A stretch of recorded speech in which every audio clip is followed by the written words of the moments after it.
तीन मारो तो वैसे मुझे अपने उससे आया था हमारे पास नहीं तो हम कहते हैं ना चलो तुम कहते हो तो अच्छी बात है।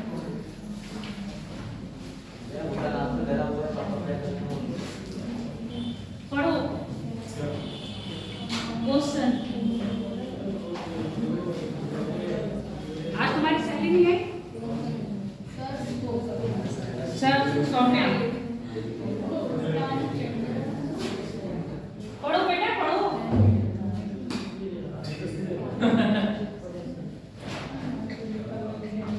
तुम्हारा दोस्त नहीं आया बीच बार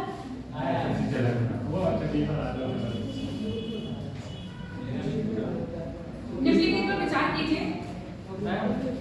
कॉर्डिलेरा ऑक्सीडेंटल कॉर्डिलेरा ओरिएंटल की पूर्व में अवस्थित पर्वत श्रृंखला है पहला। दूसरा कह रहा है कॉर्डिलेरा ओरिएंटल के उत्तर में कार्डिमेरिट अवस्थित है। तीसरा कोटोपैक्सी चिंपाराजो के उत्तर में अवस्थित है। चौथा एरिनिको नदी कैरेबियन सागर में मुहाना बनाती है। गलत विकल्प का चयन करें। इनमें से कितने गलत हैं?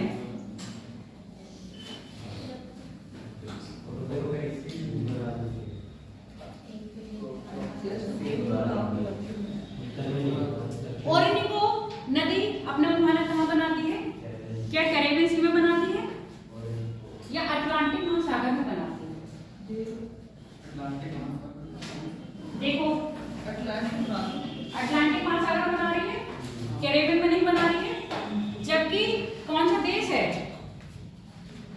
वेनेजुएला की सीमा कैरेबियन सागर से लगती है या नहीं? वेनेजुएला की सीमा कैरेबियन सागर से लगती है। फ्रेंच गुयाना की लगती है, गुयाना की लगती है। देखो जरा कैरेबियन सागर से क्या इंडिया की सीमा लगती है? गुयाना की सीमा नहीं लगती कैरेबियन से, क्योंकि कैरेबियन की सीमा कहां तक है? सिर्फ जो आपके कल बताए थे ना लेसर एंड लीज समूह है वहां तक है ना, उसकी पूर्वी सीमा। कैरेबियन सी की पूर्वी सीमा का निर्धारण कौन कर रहा है?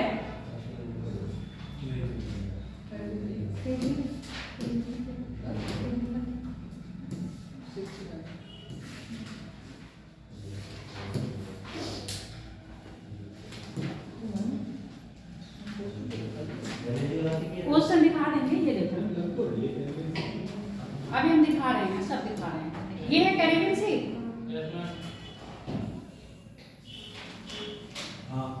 ठीक है।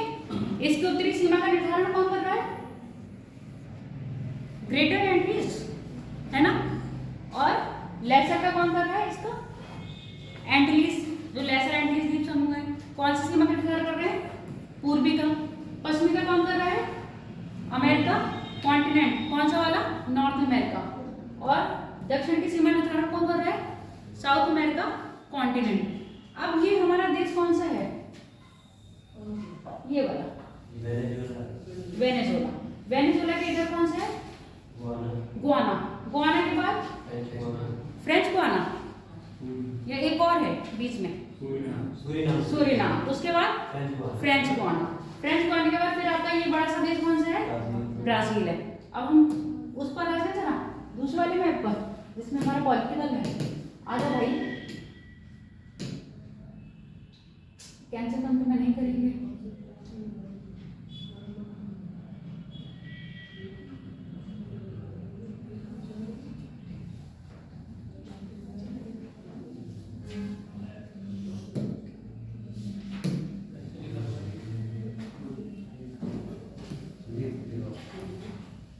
अब देखना बेटा, वेनेजुएला की सीमा लग रही है।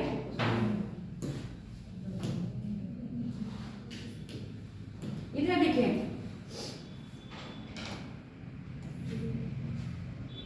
ये हमारे आ रहे द्वीप समूह जो इसकी पूर्वी सीमा निर्धारण कर रहे हैं। अब हमारा वेनेजुएला की सीमा कहां तक लग रही है? जबकि गुयाना की सीमा किससे लग रही है? अटलांटिक महासागर से, कैरेबियन सागर से नहीं लग रही है। कैरेबियन सागर से सीमा बनाने देश कौन से है? इधर देखो, वेनेजुएला, कोलंबिया, यही दो देश है ना दक्षिण अमेरिका के। बाकी जो आपका गुआना है किसके साथ लगा रहा है? अटलांटिक। और जो हमारी रिवर है, कौन सी रिवर थी? ओरिनिका। ये है किसका मुहाना कहाँ बन रहा है? देखो इस द्वीप समूह के इधर बन रहा है। और ये जो कल हम देश बढ़ रहे थे कौन सा था? जिसकी पोर्ट ऑफ स्पेन कैपिटल है टैगोबा, और जिसके कौन से कार्यक्रम कौन है उसके? राष्ट्रपति है ना। ये किसमें लग रहा है? ये आपके अटलांटिक महासागर का हिस्सा है, ना कि कैरेबियन का। ठीक है। इसकी अगर इधर वाली सीमा देखें, कौन सी? इस देश की हम पश्चिमी सीमा देखें तो कैरेबियन सागर से लग रही है, और पूर्वी सीमा किससे लग रही है? अटलांटिक महासागर से लग रही है। और ये देश जो नदी जा रही है हमारी और गिनीको, ये किसके बीच में जा रही है? आपके अटलांटिक महासागर में अपना मुहाना बना रही है, ना कि कैरेबियन सागर में मुहाना बना रही है। अब बात करते हैं कौन से दो देशों के बीच सीमा बना रही है? दो ही के बीच बना रही है, इससे ज्यादा बना रही है? और निको नदी दो के बीच में, कोलंबिया और वेनेजुएला के बीच सीमा बनाते हुए कहाँ गिर रही है? आपके अटलांटिक महासागर में। पहला मतलब आपका जो लास्ट ऑप्शन था वो गलत हो गया। अब दूसरी बात क्या कर रहे थे हम? सर कैरिबियन सी विंडसवर्ड आइलैंड तक जाती है। हाँ, विंडसवर्ड आइलैंड तक। चलो आगे देखिए दूसरा वाला।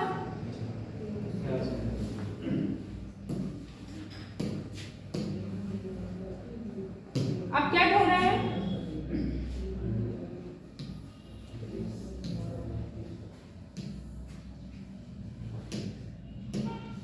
एक है हमारा कॉरिडोर, क्या था? अपने अपने उसमें देखो, कॉरिडोर ओरिएंटल और कॉरिडोर ओरिएंटल। अब देखो इसकी अवस्थिति कह रहा था कि कॉरिडोर ऑन्ट्रियल कहाँ पर है? कॉरिडोर एंट्रियल के पूर्व में है या पश्चिम में है? उसमें पूर्व बता रखा है, पर एक्चुअल में कहाँ पर है? पश्चिम में। तो वाला गलत हो गया। अब दूसरी स्थिति किसकी बात कर रहा था? मेरिडा की, है ना। मेरिडा उत्तर में था, उसमें भी उत्तर में है, इसमें भी उत्तर में। तो ठीक हो जाएगा। अब क्वेश्चन पर आ जाए हम लोग, क्वेश्चन पर आते हैं फिर पता चलेगा। स्थिति आप लोग अपने उसमें मार्क कर लीजिएगा।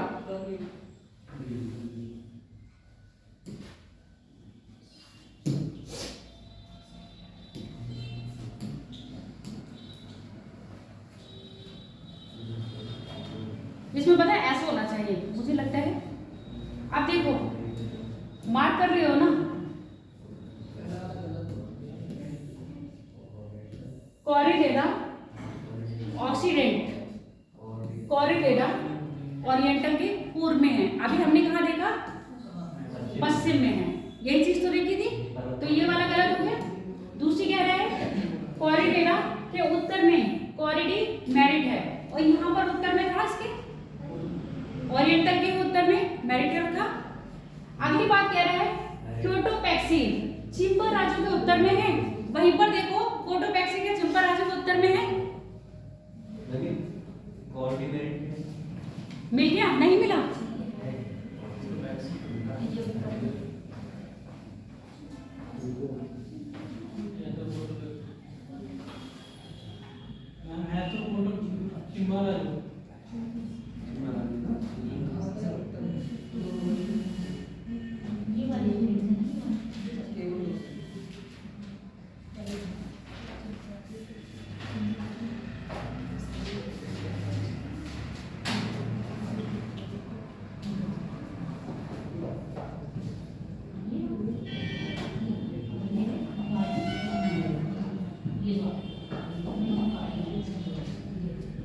ये वाली चीज दिख रहा है ना, ये वाली चीज कारण है।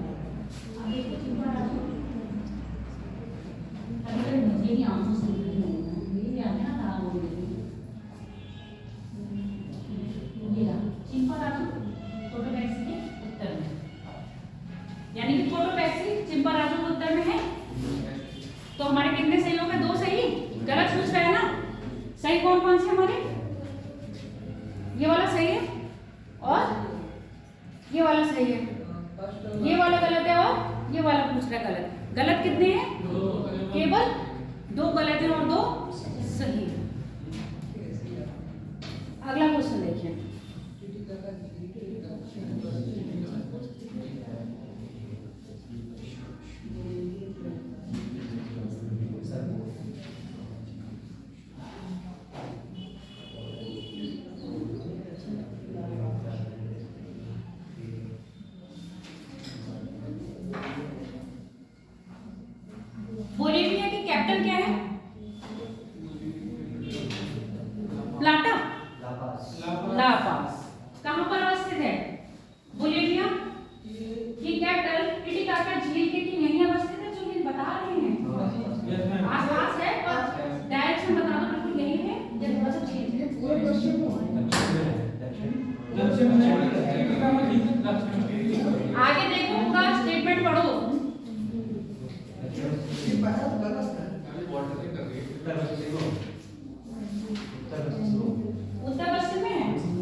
उसकी राजधानी उसकी राजधानी पूर्व पश्चिम में आएगी, दक्षिण पश्चिम में आएगी, दक्षिण पूर्व में आएगी ना, दक्षिण पश्चिम में नहीं है।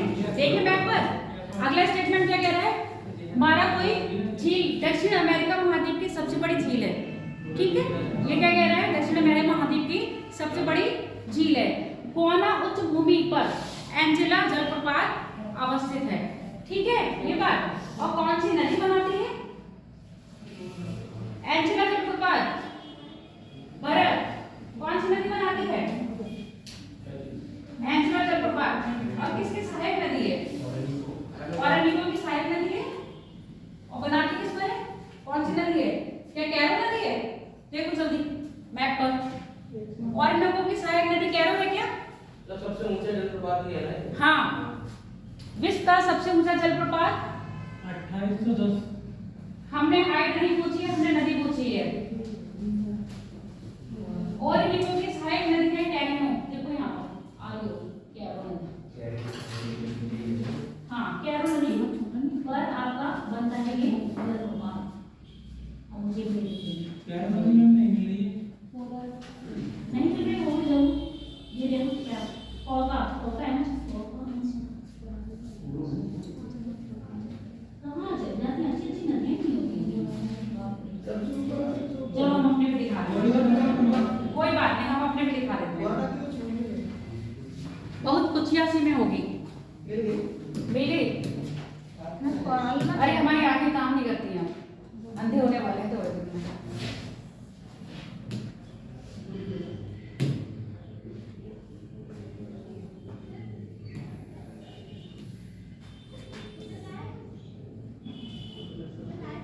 इसमें भी नहीं है।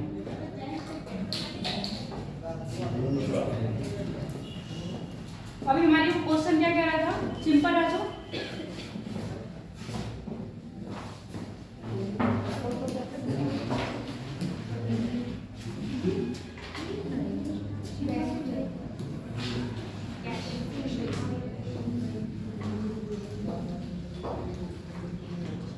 चलो क्वेश्चन पर आ जाए। पहली बात कह रहा था बोलीविया की कैपिटल क्या है? ला बाजा। अगर हम इसको डिवाइड करेंगे तो स्थिति बता दीजिए कौन सी हो रही है? दक्षिण पूर्व, यानी कि हमारा पहला स्टेटमेंट गलत हो गया। एंजेला जलप्रपात सबसे बड़ा जलप्रपात है, कहां पर है? गोवाना उच्च भूमि में बनाती है। दूसरा स्टेटमेंट सही हो गया। अगला स्टेटमेंट क्या था? लास्ट वाला तो ये था। चलो एक स्टेटमेंट भूल गए हम लोग, कोई दिक्कत नहीं।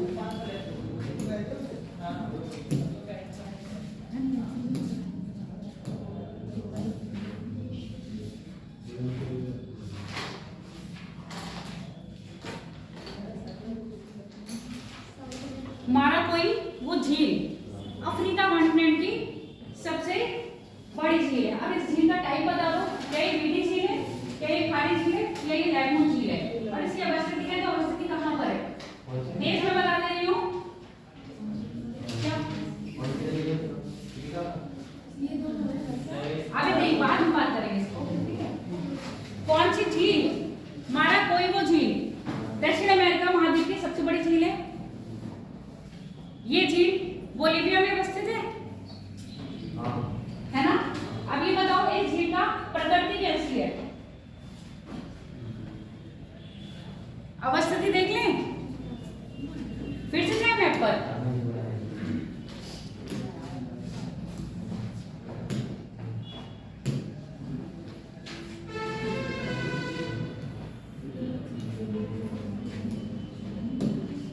ये देखिए तो ये झील सागर से लग रही है तो इसका पानी कैसा होगा? खारा है ना? लैगून झील टाइप की हो गई। लैगून झीलें क्या होती हैं? लैगून झील, हाँ सॉरी वेनेजुएला, हाँ वेनेजुएला। लैगून झील क्या होती है? मिस्टेक हो गई, मैं ये वेरी गुड। एक से नाम रखते हैं, बताओ लैगून झील क्या होती है? समुद्र का पानी किसमें आ जाएगा?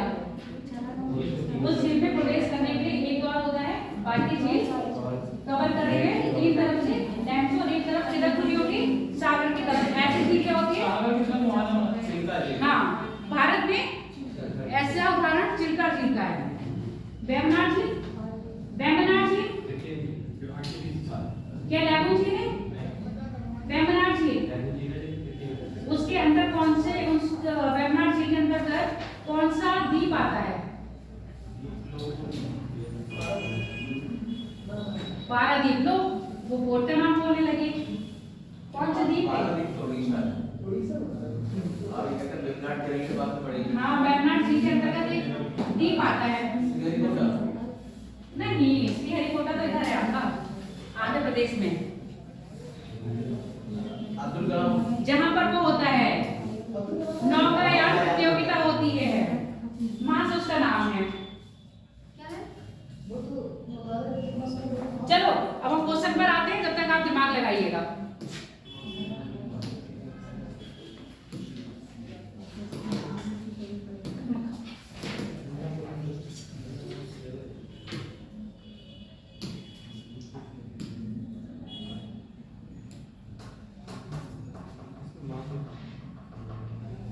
कितने सही होंगे? गलत पूछ रहा है, सही पूछ रहा है? सही बता। कितना गलत है? ये वाला गलत हो गया, पहला गलत है, दूसरा सही है, तीसरा सही है, तो कितने सही हो गए? केवल दो। अब ये नहीं होना चाहिए कि मैडम के अधिकतर बी आ रहे तो आंख बंद करके बी लगा दें, ऐसा कुछ नहीं है। अगला पढ़िए।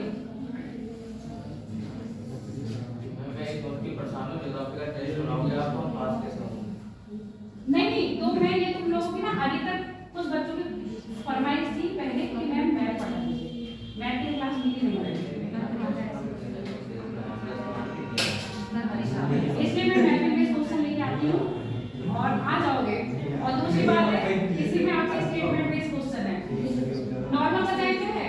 अब आयोग भी ऐसा क्वेश्चन नहीं पूछता है, पहले पूछता है, अब वो भी नए क्वेश्चन बनाने की कोशिश करता है ना? इसलिए मैं सोचती हूँ कि इस टाइप से बनाते जाए हल्का। पहला सही है, पहला सही है। क्या कह रहा है ये? गालापेगोस द्वीप के विषुवत रेखा गुजरती है। अच्छा, ये गालापेगोस द्वीप दक्षिण अमेरिका के कौन से पार्ट में है? पूरब में है या पश्चिम में है? कहने का मतलब प्रशांत महासागर में अवस्थित है या अटलांटिक महासागर में अवस्थित है? हिंट दे रही हूँ, प्रशांत में है, ठीक है। प्रशांत महासागर में यानी कि किस साइड है आपके? पश्चिम। हाँ, और इससे विषुवत रेखा पूर्ण ध्यान नहीं गुजर रही है, इसके टॉप यानी कि उत्तर से गुजरती है। देखो अपने मैप पर छू के गुजर रही है। इस टाइप के क्वेश्चन जरा पूछ लेता है तो मैं बनाई हूँ। बहुत छोटा सा आ रहा है, ठीक है। इस वक्त कहाँ है? इधर आई साइड में तेज नहीं है और फिर भी तो नहीं है।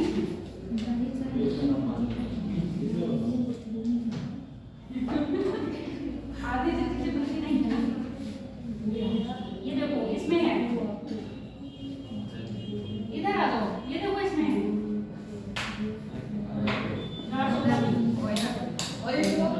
लाइट चला है, जल तो गई है। ये देखो, ये रहा घाट होगा ये, और इससे कौन सी किस्मत रेखा गुजर रही है? पूर्णिया नहीं गुजर रही है, बिल्कुल उत्तर पार्ट में लगे जैसे। कभी पूछा जाएगा कि ये घाट होगा द्वीप है, विषुवत रेखा इसके दक्षिण पार्ट से गुजरती है, ठीक है?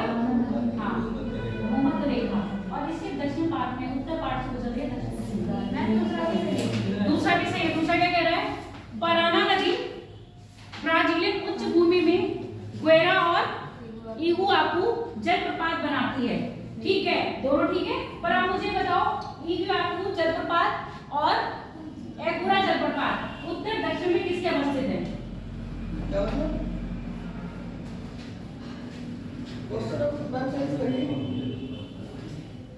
क्वेश्चन ये है मेरा, एगुरा जलप्रपात इगुआ को जलप्रपात के उत्तर में अवस्थित है, हाँ या ना? दिख रहा है मैप पर? सबको मिल गया? पराना नदी मिली? एक में कल से अपना एड्रेस भी आया होंगे तुम लोग के लिए। पराना नदी मिली? इसमें देखा लो, पराना नदी पे जलप्रपात मिले दो, कौन सा है? एगुआ और एगा इका हुआ। तो इका हुआ के उत्तर में कौन सा है आपका? एगुरा। इतने टफ नाम है कि नाम पे नहीं लिए जाते हैं। गुएरा, ठीक है? तो ये भी आपका ठीक हो गया। अब ये बताओ, पराना नदी कौन कौन से देशों के बीच सीमा बनाती है? उस पर आने से पहले यहाँ पढ़ लो, मैगलॉन जल संधि फॉकलैंड और अर्जेंटीना के मध्य में है। फॉकलैंड और अर्जेंटीना के मध्य में है क्या? ये सीमा पराना नदी राज्य की सीमा बने। उसके बाद और कितने सीमा बन रही है? एक की बन रही है, दो की बन रही है, पराग्वे की सीमा बन रही है। तो यानी कि दो देश की सीमा बना रही है। तो याद रखोगे ना, जहां पर ये आपको मिलते हैं ना, उसी समय आपको वहां पर ये क्या करिए कि ये इन देशों के साथ सीमा भी साझा करती है। अब मुझे बताओ, मैगलॉन जल संधि फॉकलैंड तथा अर्जेंटीना के मध्य में है। मैगलॉन जल संधि फॉकलैंड तथा अर्जेंटीना के मध्य में है। ये स्टेटमेंट सही है या गलत? सही होगा। और ये बता दो, फॉकलैंड पर किसका अधिकार है? फॉकलैंड द्वीप पर किसका अधिकार है? विवाद है ना, और कौन से दो देशों के बीच में है? यूके का अधिकार है। विवाद किसके किसके बीच में? अर्जेंटीना और यूके के बीच में। बिल्कुल देखो नहीं लगी किसके बीच में है क्या? ये तो देखो, स्टेटमेंट के सही है, ये बाद में आपसे राइटिंग कर लेना।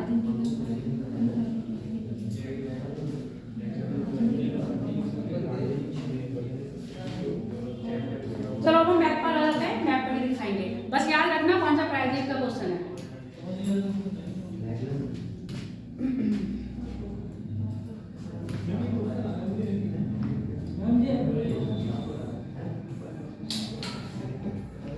आप देख लो बेटा, फॉकलैंड हमारा ये है, ठीक है, और हमारा मैगलैंड जल संधि ये है। क्या इन दोनों के बीच में लग रही है? कहाँ दिखा रहा है वो? मैगलैंड जल संधि कहाँ लग रही है? अर्जेंटीना और अर्जेंटीना की जो पूंछ से दिख रही है, इसके बीच में लगता है। तो क्या है ये पूंछ जो दिख रही है, उसको पढ़ो, टेरा डेल फ्यूगा। टेरा डेल फ्यूगा और अर्जेंटीना के मध्य जो जल संधि लग रही है, उसको हम कह रहे हैं मैगलैंड जल संधि। जबकि मैगलैंड जल संधि फॉकलैंड और अर्जेंटीना के बीच में नहीं है। डेक्कन पास कहाँ है? ये तो हमारे है।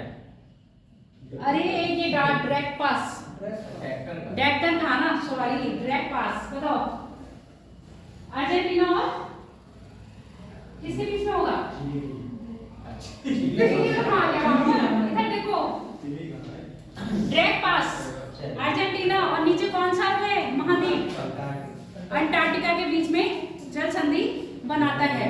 फॉकलैंड पर किसका अधिकार है? यूके का। अर्जेंटीना और यूके के बीच में इसमें क्या चलता रहता है? विवाद चलता रहता है। अगला देखो, और कौन सा क्वेश्चन था हमारा? एक प्रायद्वीप की बात कर रहे थे, कौन सा प्रायद्वीप था? वाल्देस प्रायद्वीप। अब वाल्देस प्रायद्वीप के उत्तर में गल्फ ऑफ सेंट मैट्रिस और दक्षिण में कौन सी है? Gulf of Saint George. Statement देख लेंगे वाला, सही है या गलत? पता चल गया। ये जो प्रायद्वीप है किसका है? अर्जेंटीना का प्रायद्वीप है। कौन सा? वदेल प्रायद्वीप।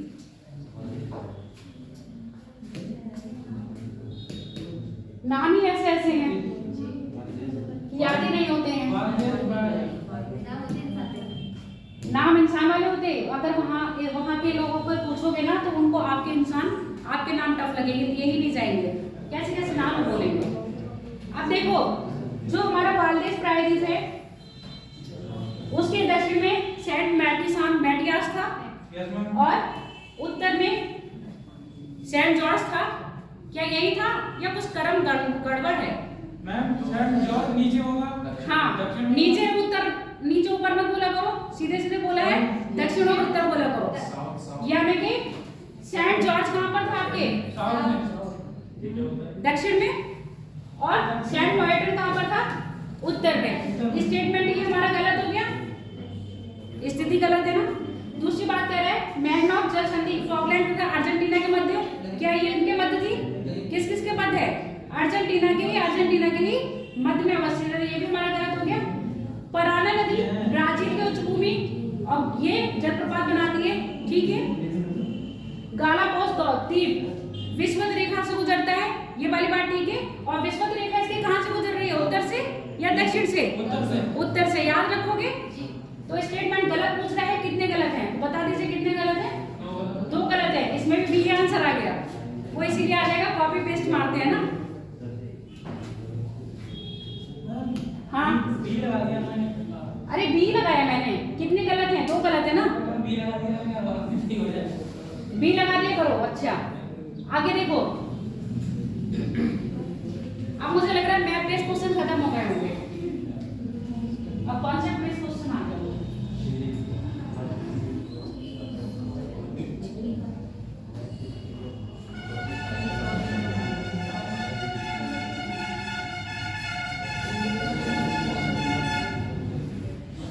निम्नलिखित पर विचार कीजिए। मध्य चिली में भूमध्यसागरीय जलवायु पाई जाती है, पहला स्टेटमेंट। दूसरा, साओ पाउलो विश्व की सबसे बड़ी कावा मंडी अर्जेंटीना में है। तीसरा, ब्राजील की टेरा रोसा मिट्टी कावा की खेती के लिए सर्वोत्तम है। चौथा, मोटाना अर्जेंटीना के पूर्वी ढाल पर पाए जाने वाले वन है। निम्न में से कौन सा सही है? केवल एक सही है, केवल 2, केवल 3 या सभी?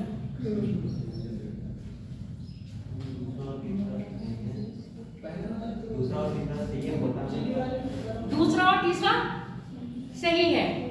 अच्छा,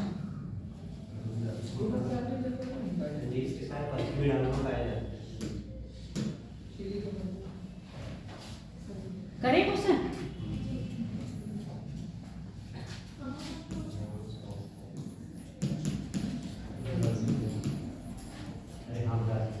पॉलिटिकल मैप देखो अपना और उसमें साला पाव देखो, ब्राजील में है या अर्जेंटीना में है? ब्राजील में, ठीक है। ब्राजील की टेरा रोसा मिट्टी कावा के लिए सर्वोत्तम मिट्टी है। अब अगर हम भारत की मिट्टी से इसका कंपेयर करेंगे तो भारत की कौन सी मिट्टी आएगी? ये लाल मिट्टी। Very good. यानी कि इसको लाल मिट्टी भी कहते हैं। दोनों ठीक है। स्टेटमेंट कौन सा गलत हो रहा है हमारा? यानी कि ये वाला गलत हो गया, ये वाला ठीक है। भूमध्य यानी कि मध्य चिली में भूमध्य सागरीय जलवायु पाई जाती है। भूमध्य सागरीय जलवायु कहाँ कहाँ पाई जाती है और इसकी विशेषता क्या होती है? भूमध्य सागरीय जलवायु की रोज बारिश होती है, तापमान कम होता है। रोज बारिश होती है। भूमध्य सागरीय, भूमध्य सागरीय, भूरेखीय नहीं, भूमध्य रेखीय नहीं है, भूमध्य सागरीय।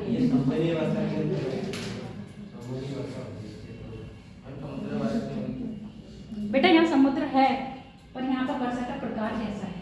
इसकी जो मेन फीचर्स हैं वो क्या है ये मुझे बताओ। भूमध्य सागरीय जलवायु कौन से फल होंगे? Very good. रसदार यानी कि साइट्रस फल, जैसे आपके नारंगी, संतरे, अंगूर और ये क्या होता है?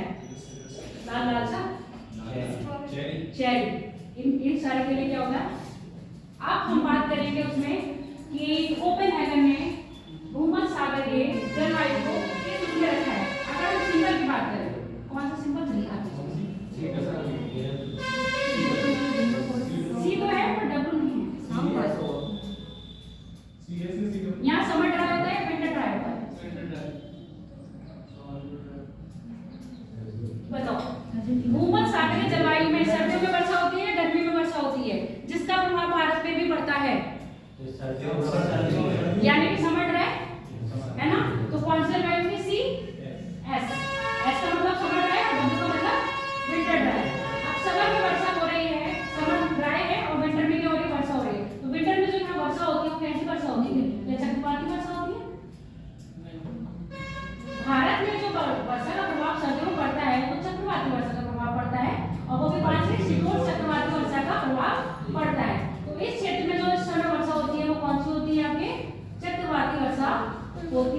है।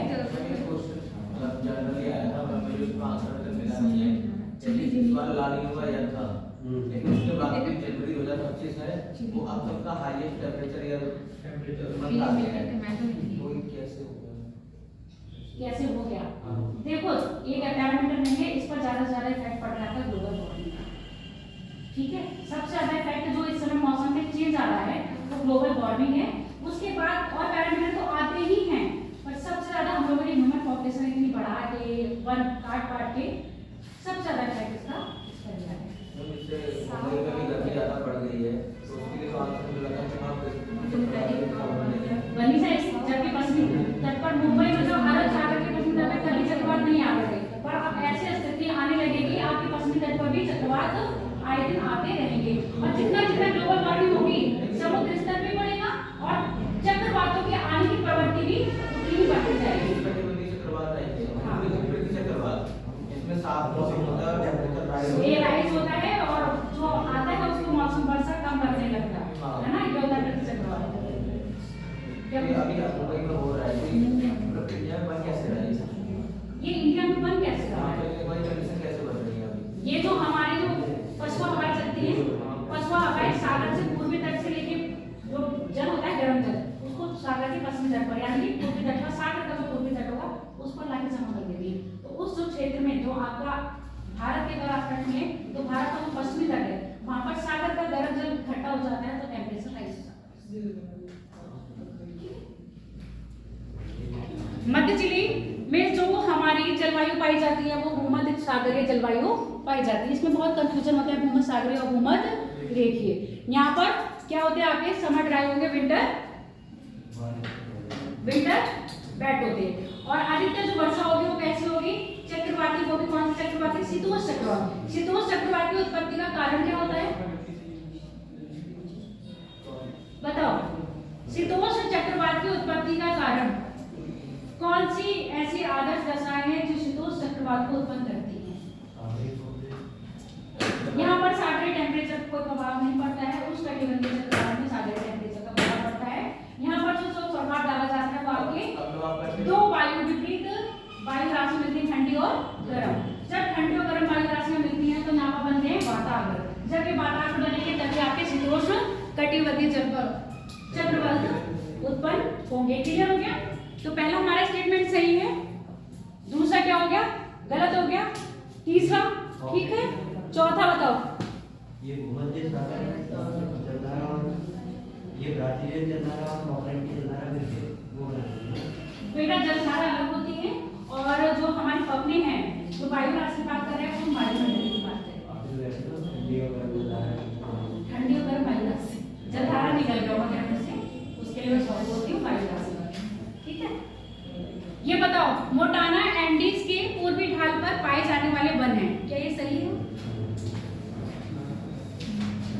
ये भी सही है। पूछ क्या रहा है हमारा? सही विकल्प का चयन करें। कितने सही है? 3 सही है और एक गलत है। गलत कौन सा है? वो अर्जेंटीना वाला।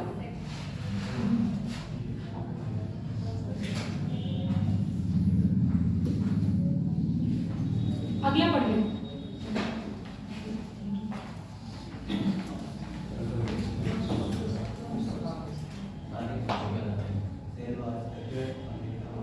सारे घास के मैदान देखेंगे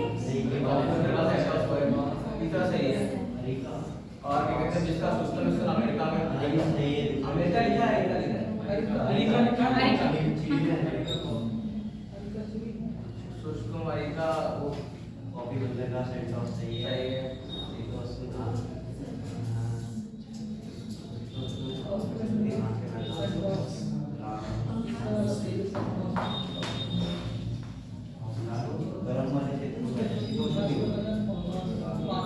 गलत पूछ रहे हैं? कितने गलत है? 2 गलत है, 3 गलत है या 1 गलत है?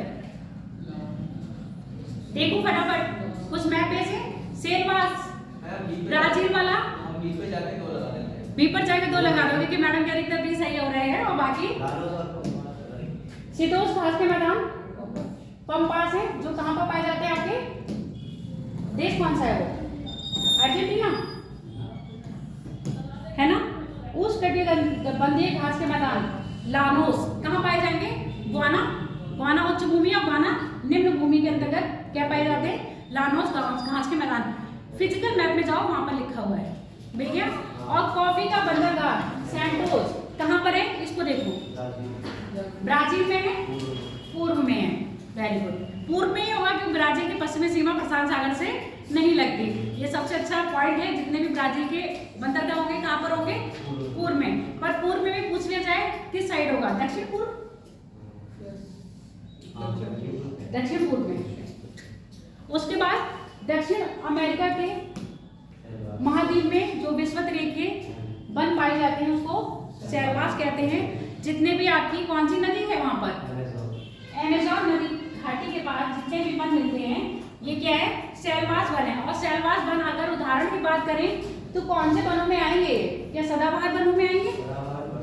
सदाबहार वनों की विशेषता क्या होती है?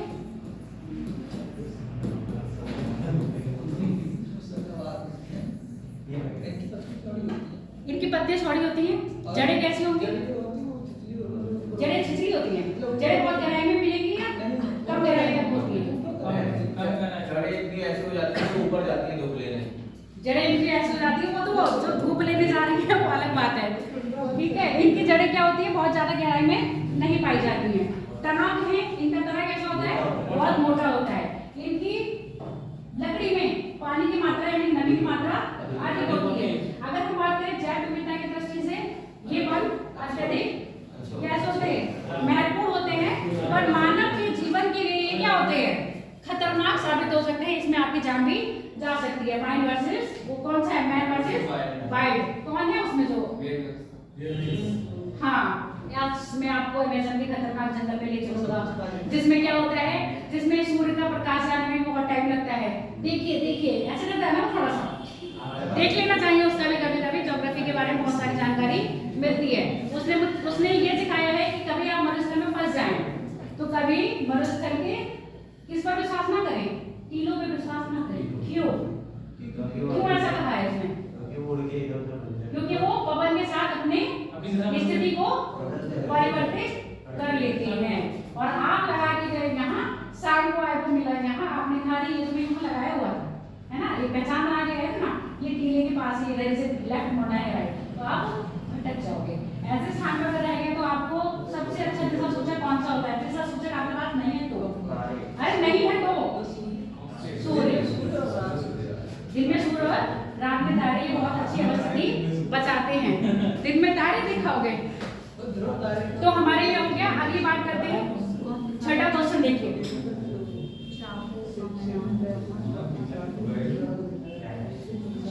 चाकू का मैदान,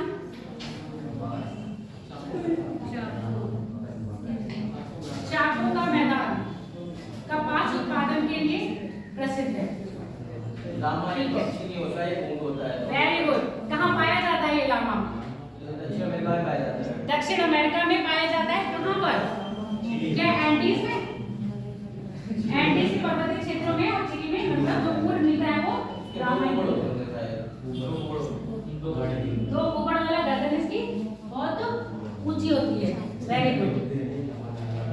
तो यानी कि हमारे ये वाला तो गलत हो गया। अब का देखो, अटकामा मरुस्थल मकर रेखा पर अवस्थित है। मैप पर जाइए और देख लीजिए ये मकर रेखा पर अवस्थित है या इसके अवस्थिति और कहीं की है?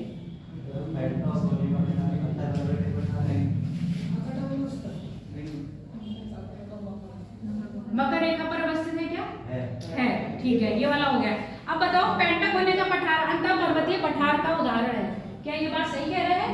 अंतर पर्वतीय पठार कौन से होते हैं? क्या है अंतर पर्वतीय पठार? दो पर्वतों के मध्य में अवस्थित। अब यहाँ बताओ, लास्ट में जाओ, पेंटागोनिया का पठार अर्जेंटीना के बिल्कुल दक्षिण में मिल रहा है आपको। अब क्या यहाँ पर दोनों तरफ पर्वत अवस्थित है? तो ये पर्वत पादीय पठार का उदाहरण है, ना कि अंतर पर्वतीय पठार का उदाहरण। समझ में आ गया? तो हमारा ये वाला स्टेटमेंट क्या हो जाता है? गलत हो जाता है। चाकू का मैदान कपास उत्पादन के लिए प्रसिद्ध है। कपास के लिए है या गेहूं के लिए है? मुझे बताइए। गेहूं के लिए ना या कपास के लिए?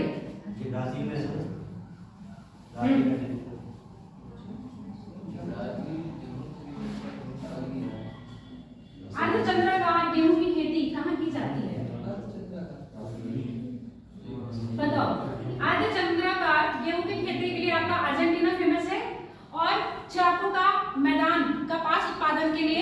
फेमस है। ये वाला ठीक है, गेहूं के लिए नहीं है, अर्जेंटीना आपका गेहूं के लिए है। गलत पूछ रहा था तो हमारे गलत कितने निकले? ये वाला सही है, ये सही है, ये गलत है और ये गलत है। आंसर क्या हो गई? वही बी। कौन सा गलत है? दोनों।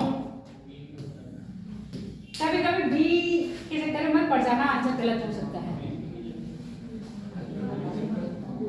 माराकाइबो झील तेल उत्पादक क्षेत्र, ये भी पढ़ा था। चक्की माता ताबी की राजधानी अल्फा अल्फा पंपास क्षेत्र। दूसरा वाला तो सही है। दूसरा सही है। गलत युग्म का चयन करें। और मैं पहला वाला भी अगर झील वहीं पे थी तो तेल उत्पादन होना चाहिए, या तो वेनेजुला में है। झील वही है, झील थोड़ी ना उनकी चली जाएगी। तो तेल उत्पादन में वेनेजुला भंडार सबसे ज्यादा है, हाँ। वो भी सही है।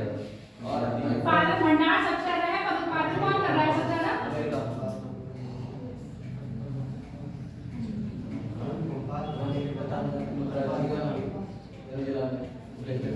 पंपास क्षेत्र में अल्फा अल्फा घास के मैदान पाए जाते हैं। यही अल्फा अल्फा घास के मैदान को जानवर क्या करते हैं? चरते हैं, और वहाँ के जानवर बहुत हेल्दी होते हैं। तीनों सही है, यानी कि गलत पूछना है, कोई भी गलत नहीं है। अगला क्वेश्चन नंबर 8 देखिए।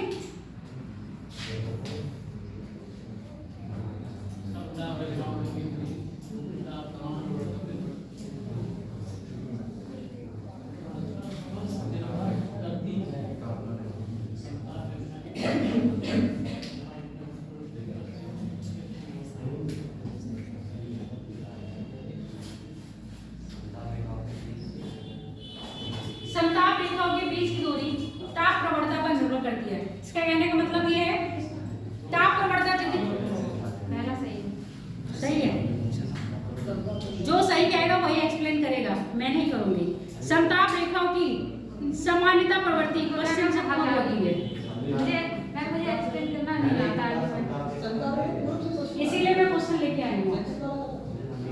सेकंड वाला गलत है, पहला वाला सही है। पूछ रहा है निम्न में से कौन सा गलत है।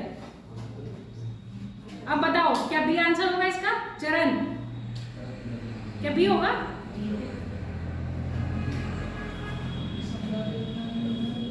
कौन सा गलत है? इसके दोनों ही गलत है।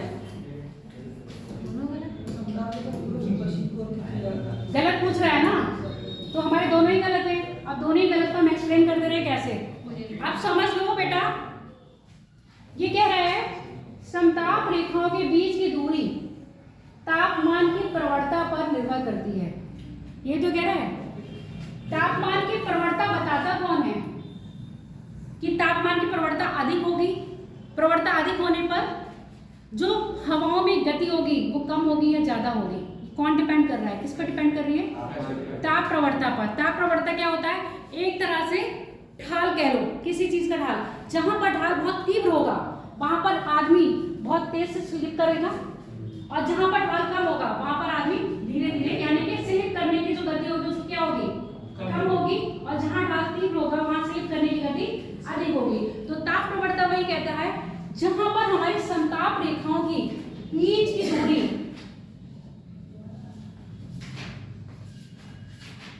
जितनी कम होगी, ताप प्रवणता उतनी अधिक होगी। और समताप रेखाओं के बीच की दूरी जितनी अधिक होगी, ताप प्रवणता उतनी कम होगी।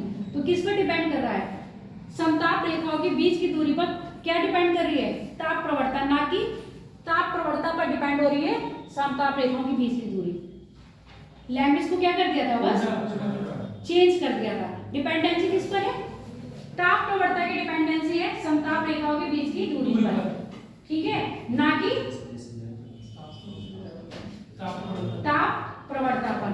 अब दूसरी बात कह रहा है,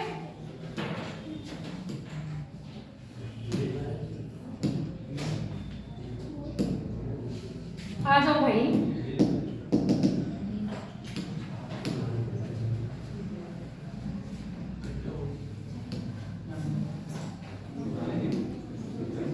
पहली बात, जब हम भी किसी भी पृथ्वी पर दो हर चीज है, समानता भी है और विषमता। समानता कम और विषमता ज्यादा है, क्योंकि यहाँ पर सागर भी पाए जा रहे हैं, पठार भी पाए जा रहे हैं और पर्वत भी पाए जा रहे हैं।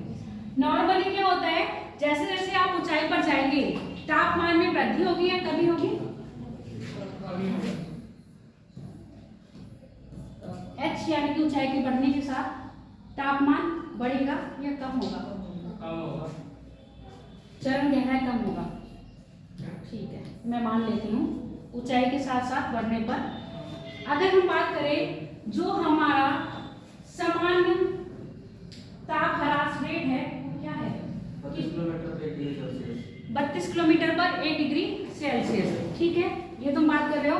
अगर हम कह दें 1 मीटर, यानी कि 1 मीटर मतलब 1 किलोमीटर पर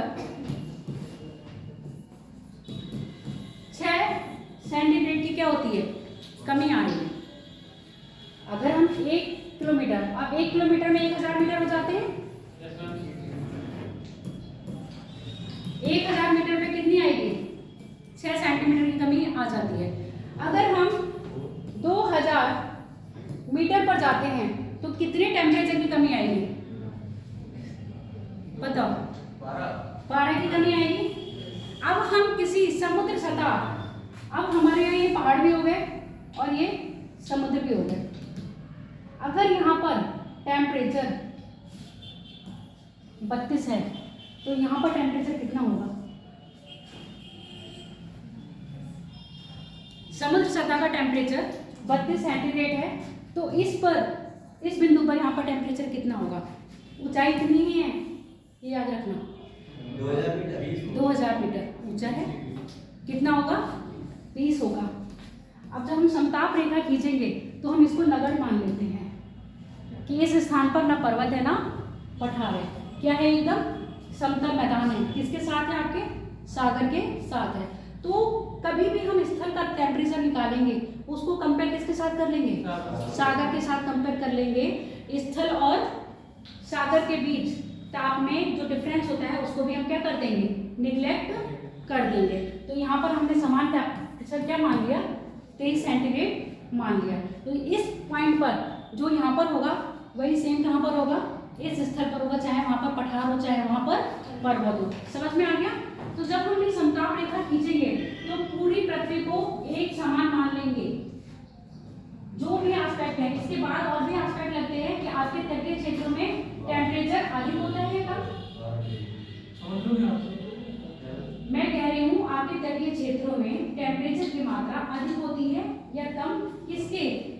स्थल के मध्य क्षेत्र के कंपेयर में। मध्य क्षेत्र से अगर हम कंपेयर करेंगे तटीय क्षेत्रों में तो टेम्परेचर अधिक होगा या कम? कम होगा। क्यों? वहाँ पर सागरीय जलधाराएं चलने के कारण मध्य क्षेत्र में टेम्परेचर अधिक होता है। इसलिए जब सागर से हम समताप रेखाएं किसकी तरफ लाते हैं? स्थल की ओर लाते हैं तो हमेशा हम हल्की से क्या हो जाएंगी? विचलित हो जाती हैं। ये बात क्लियर हो गई? और जब भी समताप रेखाएं खींची जाएंगी तो किस तरफ से खींची जाएंगी? पूरब से पश्चिम या पश्चिम से पूरब? अच्छा है ही नहीं तो कहाँ से आएगा? मैं भूल गई। हमेशा पूरब से पश्चिम की ओर खींची जाती हैं। जब ये समताप रेखाएं खींची जाती हैं तो महाद्वीप और महासागरों में आने पर ये क्या हो जाती है? हल्की सी विचलित हो जाती हैं। इनका विचलन का कारण क्या है? महासागर और महाद्वीप में तापमान का विभिन्नता पाने के कारण ये थोड़ी सी विचलित हो जाती हैं। और जब हम मिलाएंगे, मान लो यहाँ पर क्या है? सेम बात है। यहाँ पर अगर 20 डिग्री है तो ऐसे किसी पॉइंट पे जाके 20 डिग्री टेम्परेचर जहाँ होगा वो मिलाएंगे। अब तीसरा, इसके बाद ही 15 डिग्री टेम्परेचर अगर हमें यहाँ मिल रहा है और दूसरा हमें 15 डिग्री टेम्परेचर यहाँ मिल रहा है तो अब ये बताओ इन समताप रेखाओं के बीच दूरी कम कहाँ होगी और दूरी अधिक कहाँ होगी? एक 20 डिग्री टेम्परेचर हमें यहाँ मिल गया, दूसरी हमने समताप रेखा 15 डिग्री सेंटीग्रेड की खींची है तो इनके बीच में दूरी बताइए कहाँ कम है कहाँ ज्यादा है? यहाँ कम है तो यानी कि यहाँ पर ताप प्रवणता कैसी होगी?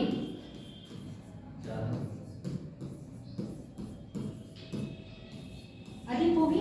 और ताप प्रवणता अधिक होने के कारण हवा की जो गति होगी वो तीव्र होगी या मंद? हवा की गति यानी वेग कैसा होगा? हवा का वेग तीव्र होगा। और जहां पर ताप प्रवणता की समताप रेखाओं में दूरी क्या होगी? अधिक होगी, वहां पर प्रवणता कैसे होगी? कम होगी। और प्रवणता कम होने के कारण पवनों का वेग क्या होगा?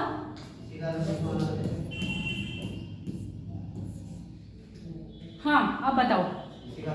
हाँ, जब आपके चक्रवाती हवा चलती है तो वहां पर क्या देखा जाता है? निम्न दाब और उच्च दाब। और निम्न दाब उच्च दाब जहां होता है वहां पर समताप पेटियां भी क्या होती हैं? पास पास होंगी। जहां समताप पेटियां मतलब समताप पेटियां पास होंगी वहां ताप प्रवणता कैसी हो जाएगी? तीव्र हो जाएगी। अब जब ये ताप प्रवणता तीव्र होगी पवनें बहुत तेज से आकर कितनी स्पीड होगी इनकी? आपको देखते हो ना कि 200, 300 किलोमीटर, 400 किलोमीटर पर घंटे की रफ्तार से चलती हैं। तो ये पवनों का वेग क्या होता है? पवनों का वेग डिपेंड करेगा आपकी ताप प्रवणता पर। क्लियर हो गया? बढ़ जाए आगे।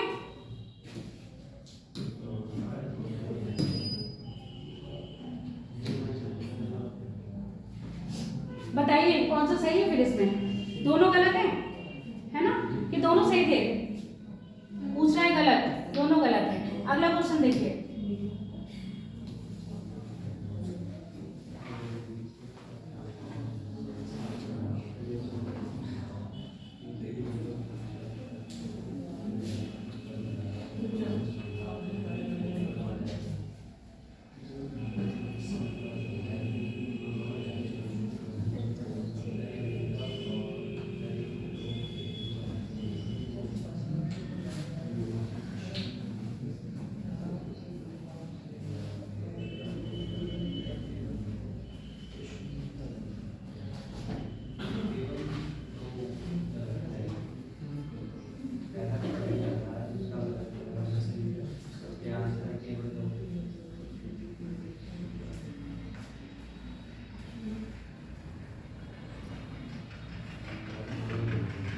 गलत पूछ रहा है ना? एक गलत है ना? दोनों ही गलत है, मतलब दोनों ही सही है। सुन लो कैसे बता दो। ये कह रहा है उच्च अक्षांशों पर में बहने वाली गर्म धाराएं। कल एक धारा आई थी प्रशांत ड्रिफ्ट, है ना? प्रशांत ड्रिफ्ट कैसी धारा थी? गर्म जल धारा थी। और वो गर्म जल धारा कहाँ फ्लो कर रही थी? अलास्का के पास जो आती है तो उसको हम अलास्का की धारा क्या देते हैं? उससे पहले वो मिड अटलांटिक यानी कि जो आपके एशिया वाला क्षेत्र है। एशिया वाला क्षेत्र कौन सा? जो जापान वाला क्षेत्र है, वहां पे तो फ्लो कर रही होगी। जो अटलांटिक जो हमारा उत्तर प्रशांत ड्रिफ्ट था वो गर्म था। इसके साथ एक नहीं बहुत सारी क्या होती है? जलधाराएं आपस में मर्ज होती है, तभी उनको हम कह रहे हैं प्रशांत। जब ये जलधाराएं आपस में डाइवर्ट होकर इधर उधर तटीय क्षेत्र में जाती हैं तब इनके नाम पे हम क्या जानते हैं? तब इन धाराओं का नाम जानते हैं। जब तक ये संयुक्त रूप से रहेंगे इनको क्या कहेंगे? उस जहां से वो उठी है उसी सागर की ड्रिफ्ट कहा जाता है। अब ये कह रहा है उच्च अक्षांश। उच्च अक्षांश कहाँ से मिलेंगे अगर हम जाएं? 0 डिग्री। 0 डिग्री से जितना उत्तर जाएंगे और जितना दक्षिण जाएंगे अक्षांश कैसे मिलेंगे? उच्च अक्षांश मिलेंगे।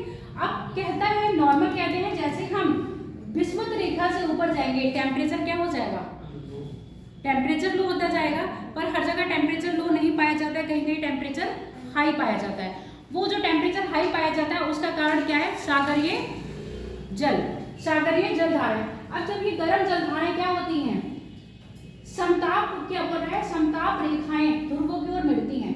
जब ये पवनें चलती हैं तो आपने पता है ये जो पवन चल रही है ये पवन की दिशा कौन सी पवन की दिशा है? ये मुझे बताओ। और ये वाली पवन की दिशा कौन सी पवन की दिशा है?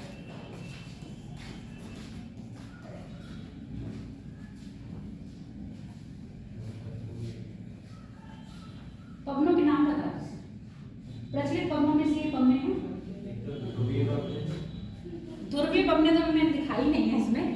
ये पूर्वीय पवने जिसको हम व्यापारिक पवने कहते हैं, ये पछुआ पवने हैं। ठीक है। जब हम अमेरिका महाद्वीप अगर हम ऐसे यहाँ बना देते हैं, ऐसे बना लिया समझ लीजिएगा। यहाँ पर जो हमारी कौन सी है? अटलांटिक ड्रिफ्ट जो गल्फ ऑफ स्ट्रीम भी है। इन पवनों के जब प्रभाव में आती है तो ये पवनी किधर जाती है? ऐसे जाके ऐसे कन्वर्ट होती है ना। तो अब ये समांतर ये टेम्परेचर को क्या कर रही है? इंक्रीज कर रही है ना। गर्म जलधारा है, जब गर्म जलधारा ऊपर जाएगी तो यहाँ के आसपास के क्षेत्र को क्या करेगी? टेम्परेचर इंक्रीज करेगी। अब यहीं पर हमारी समताप रेखा खींची जा रही है। जब ये टेम्परेचर इंक्रीज करेगी और यहाँ से कौन सी पवन आएगी आपकी, पछुआ पवनी। पछुआ पवनों के प्रभाव में ये धाराएं ऊपर को जाएंगी। जब ये धारा ऊपर को जाएंगी तो समताप रेखा भी हमारे ऊपर को क्या हो जाएगी, डाइवर्ट हो जाएगी। क्यों डाइवर्ट हो रही है, क्योंकि हमारे टेम्परेचर राइज हुआ और ये टेम्परेचर राइज ऊपर हो रहा है। किस कारण हो रहा है, पछुआ पवनों के फ्लो के साथ ये उत्तर की ओर डिवाइड हो रही है। तो समताप रेखाएं कहाँ हो रही हैं, ध्रुवों की ओर मुड़ जाती है। किस कारण, जब ये कहाँ पर आती हैं, जब पछुआ पवनों के प्रभाव में आएंगी तो ये समताप रेखाएं उत्तर की ओर प्रवाहित हो जाएंगी। इसके विपरीत, और ये कब होगा, ये अमेरिका महाद्वीप का कौन सा तट है बेटा, पूर्वी तट है। अब जब ये धारा इधर आ जाएगी, अटलांटिक की बात कर रहे हैं, जब ये धारा हमारे इधर आ जाएगी तो ये यूरोप वाला तट होगा। अब यूरोप वाले तट पर जब ये आएगी तो ये जलधारा कैसी हो जाएगी, ठंडी जलधारा हो जाएगी। और जब ये ठंडी जलधारा हो जाएगी तो टेम्परेचर झुकाव किधर हो जाएगा इसका, ये समताप रेखा जो ऊपर यहाँ पर जाके ध्रुवों की ओर मुड़ी थी, अब ये किस तरफ मुड़ेगी, अब भूमध्य रेखा की ओर मुड़ जाएगी ना। कब मुड़ेगी, जब सागर किसी भी महाद्वीप के पूर्वी तट पर हमेशा इन रेखाओं का, समताप रेखाओं का झुकाव भूमध्य रेखा की ओर होगा और पश्चिमी तट पर भूमध्य रेखा की ओर और ध्रुवों की ओर। यही बात ये कह रहा था, उच्च अक्षांशों में बहने वाली गर्म जलधारा के प्रभाव से समताप रेखा ध्रुवों की ओर मुड़ जाती है। अब दूसरे में कह रहा है, उत्तरी अमेरिका, उत्तरी यूरोप, पश्चिमी तट क्षेत्र मध्यवर्ती क्षेत्रों की अपेक्षा गर्म होते हैं। गर्म होने का कारण, अब ये जो पवनें चली हैं आपकी, कौन सी पवनें, पछुआ पवनें। पछुआ पवनें इस तट से गर्म पानी को लेकर किधर इकट्ठा कर देती हैं, महाद्वीपों के, ये कौन सा साइड है, पश्चिमी साइड है ना, महाद्वीपों का वेस्ट साइड होगा ना। ये एक छोटा सा मैप बना दें रफली, ये हमारा अमेरिका हो गया और ये हमारा यूरोप बना लेते हैं ऐसे। अब यहाँ पर जो सागरीय जलधारा है, सागर जल है, इस समय गर्म है। जब यहाँ से हमारी पछुआ पवनें चलेंगी तो ये सागर जल को कहाँ इकट्ठा कर देती हैं, इस क्षेत्र में इकट्ठा कर देती हैं। तो इस क्षेत्र में कौन सी जलधारा चल रही थी, ठंडी जलधारा चल रही थी। ठंडी जलधारा चलने के कारण ये क्षेत्र में जब पानी गर्म हो गया तो यहाँ के टेम्परेचर को बढ़ा देगी या कम कर देगी, गर्म जल इकट्ठा होगा तो टेम्परेचर राइज होगा ना। गर्म जल जहाँ क्षेत्र में इकट्ठा होगा, और कहाँ पर इकट्ठा हो रहा है, यूरोप के पश्चिमी तरफ। यूरोप के पश्चिमी तट पर जब गर्म जल इकट्ठा होगा तो यहाँ के टेम्परेचर को क्या कर देगा, बढ़ा देगा। इसीलिए महासागर, चाहे वो उत्तरी अमेरिका हो चाहे उत्तरी यूरोप के महाद्वीपों के पश्चिमी तट के क्षेत्र मध्यवर्ती क्षेत्र की अपेक्षा अधिक गर्म होते हैं। नॉर्मल क्या रहेगा, तटीय क्षेत्र कैसे रहते हैं, ठंडे, और स्थल के मध्यवर्ती क्षेत्र क्या रहेंगे, गर्म। ठीक है, पर यहाँ पर क्या होगा, जब सागरीय पानी तटीय क्षेत्रों में जमा होगा, कौन सा पानी, गर्म पानी तटीय क्षेत्र में जमा होगा तो पश्चिम साइड हमेशा गर्म और सेंटर में हमेशा टेम्परेचर उससे कम रहेगा। क्लियर हो गया, जो अभी इनका क्वेश्चन था कि मैडम क्यों ये आ रहे हैं आप पश्चिमी तट पर चक्रवात, जो नहीं आते। इसमें क्या है, सागरीय आपका ऐसे ही एल्निनो डाल्निनो आती है, इसीलिए तो आ रही है कि पेरू की ठंडी जलधारा होती है वहां पर, और वहां पर सागरीय गर्म जल आ जाता है तो सागर के जल स्तर को क्या कर देता है, बढ़ा देता है। बढ़ा देने के कारण वहां पर कौन सा प्रेशर आ जाता है, लो प्रेशर जोन बन जाता है, और लो प्रेशर जोन के कारण हाई प्रेशर जोन की पवनें कहाँ चलने लगती है, लो प्रेशर जोन की तरफ चलने लगती हैं। इसलिए जो मानसून की पवनें हैं वो अपनी दिशा को क्या कर देती हैं, डाइवर्ट कर देती हैं, किस तरफ, पेरू के तट की तरफ। हो गया, समझ में आ गई ये चीज नहीं है, हाँ बेटा आया समझ। एक बार पढ़ लेना तो आंसर इसका क्या होगा, दोनों सही बताए थे पहले। अगला देखो,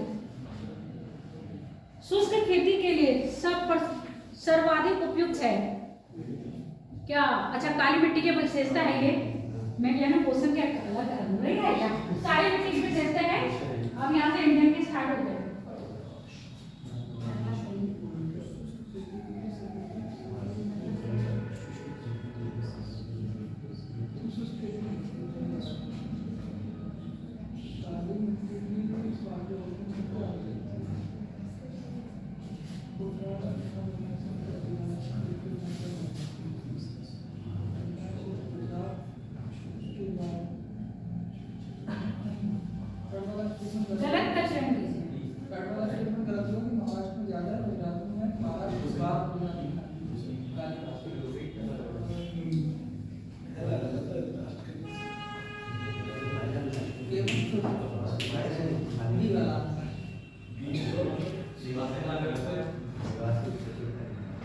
गलत हैं, केवल 2 गलत हैं, वो सब विपट जा रहे हैं, है ना। अब मैं ये भी ध्यान रखना होगा, थोड़ा स्टेटमेंट चेंज करते हैं। इस बार अधिकतर मुझे लग रहा है ये वाला चीज हो गई है। 2 गलत है, 2 गलत है, चलो 2 बता दो कौन से गलत है।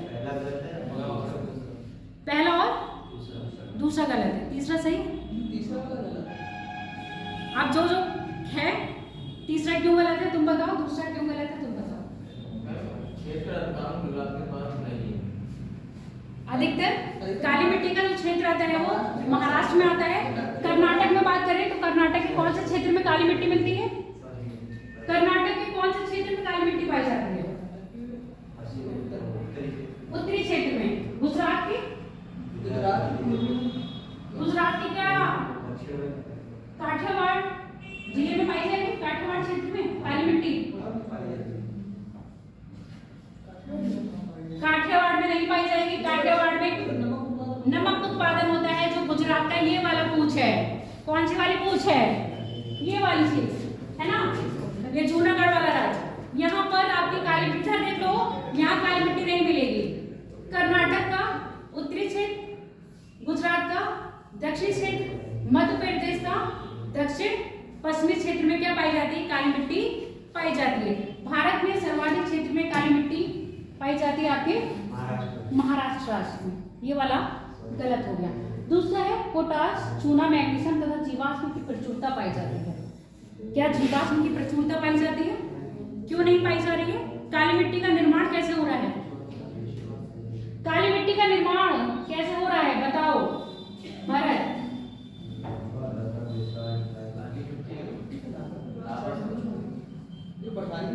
पठारी क्षेत्र में है ना, लावा द्वारा निर्मित, बेसाल्ट लावा द्वारा निर्मित काली मिट्टी है।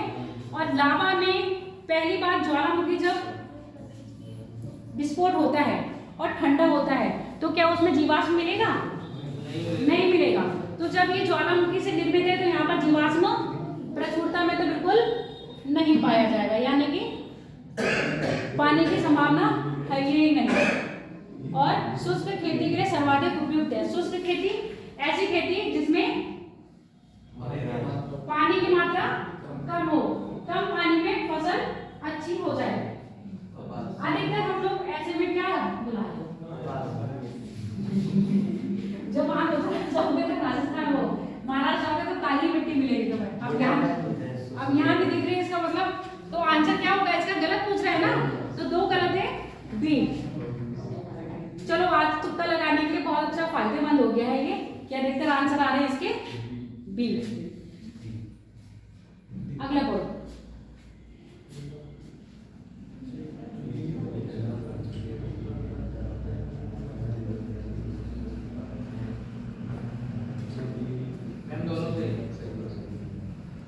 गलत पूछ रहे हैं, कोई भी गलत नहीं। कोई भी गलत नहीं है। क्यों बताओ? जो आपकी बेटी मतलब जो कौन सा पढ़ रहे हो? 11वां पढ़ना है अभी।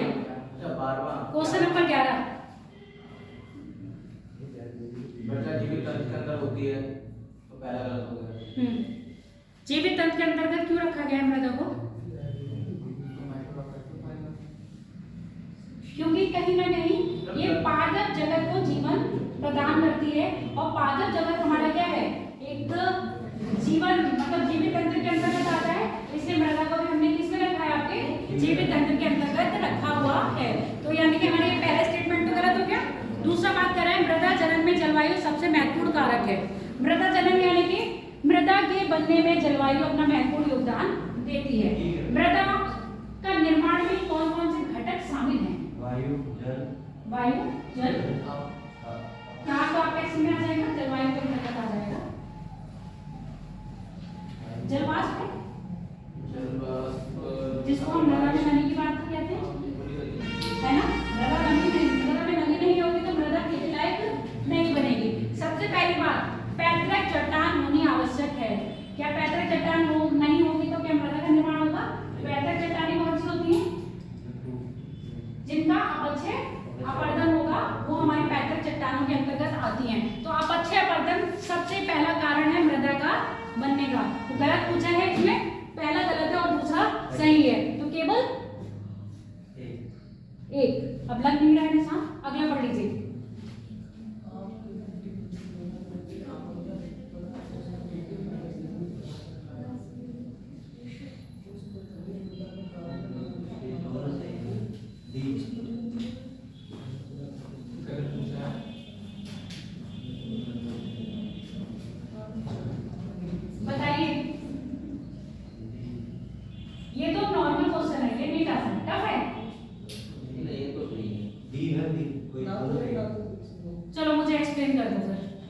ये वाला क्वेश्चन मुझे नहीं आता। एक्सप्लेन करो। रियली में ये वाला क्वेश्चन मुझे नहीं आता, मैं आपको नहीं समझा सकती। भारत बताओ।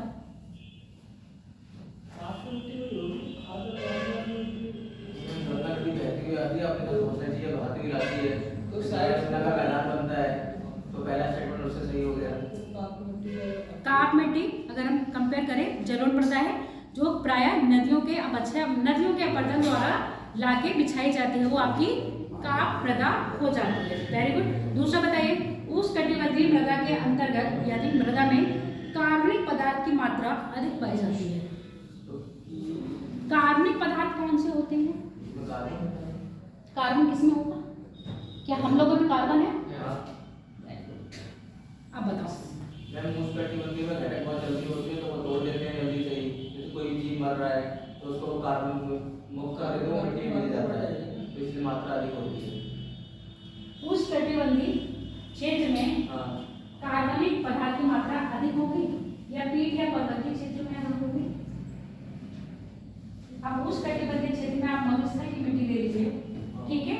इसी में आप दक्षिण भारत की मिट्टियां ले लीजिए। अब उसमें बताइए क्या जीवाश्म पाया जा रहा है?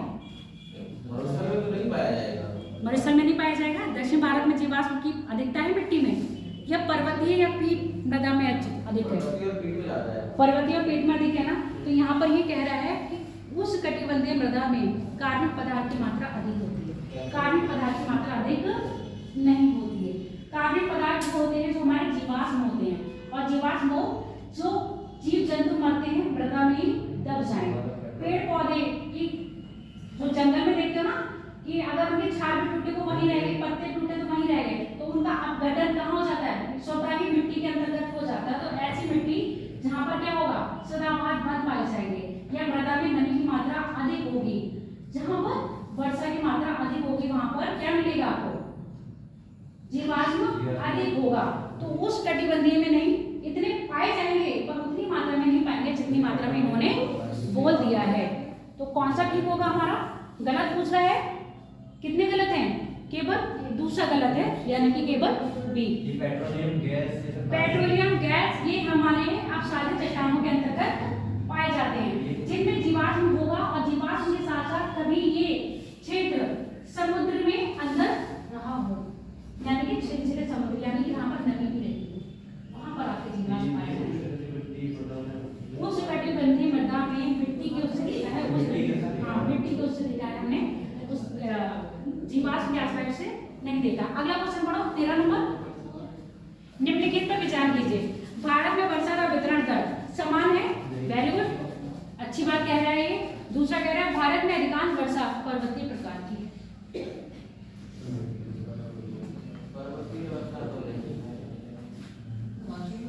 क्या भारत में समृद्धि वर्षा होती है?